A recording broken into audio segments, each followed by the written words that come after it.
Alors le but de la séance, il fallait comparer deux écosystèmes, donc sol de forêt et sol de champ. Et il fallait déterminer et identifier des êtres vivants qui étaient dans ces sols. Ouais. Donc après, on a utilisé pour la clé de détermination pour déterminer les différentes espèces. Donc on avait des images pour à associer avec des noms d'animaux. Cet animal est un pseudo-scorpion. Donc déjà parce qu'il a 4 paires de pattes. On voit là. 1, 2, 3, 4. Ensuite, donc alors il a des pinces qu'on voit clairement ici. Et donc on peut affirmer que c'est un pseudo-scorpion.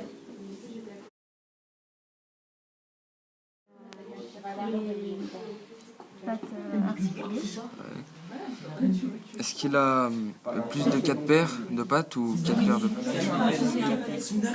Non, 4 paires, pardon. 4 paires. Ouais. Et est-ce qu'il a des pinces? Est-ce que son corps est en une seule partie ou deux parties reliées? Est-ce qu'il a des pattes très longues ou pattes très courtes? Okay. C'est donc un acarien selon le schéma. Après, là, on a comparé les différents sols avec le nombre d'espèces et les tailles de chaque espèce et les moyennes des tailles. Donc, pour la biodiversité des sols, on a établi deux hypothèses et pour les vérifier, on a fait des critères d'évaluation.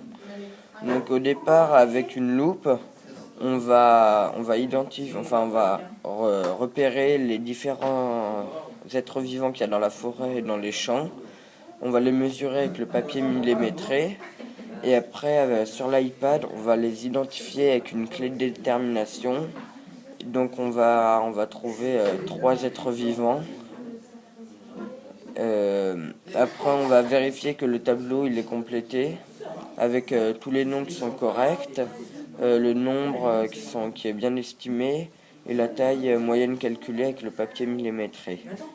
Et enfin, on va faire le bilan qui va répondre à la question avec toutes les informations qu'on a observées durant le TP.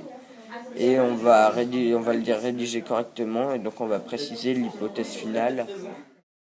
On peut déduire que l'activité humaine, elle peut modifier la biodiversité du sol.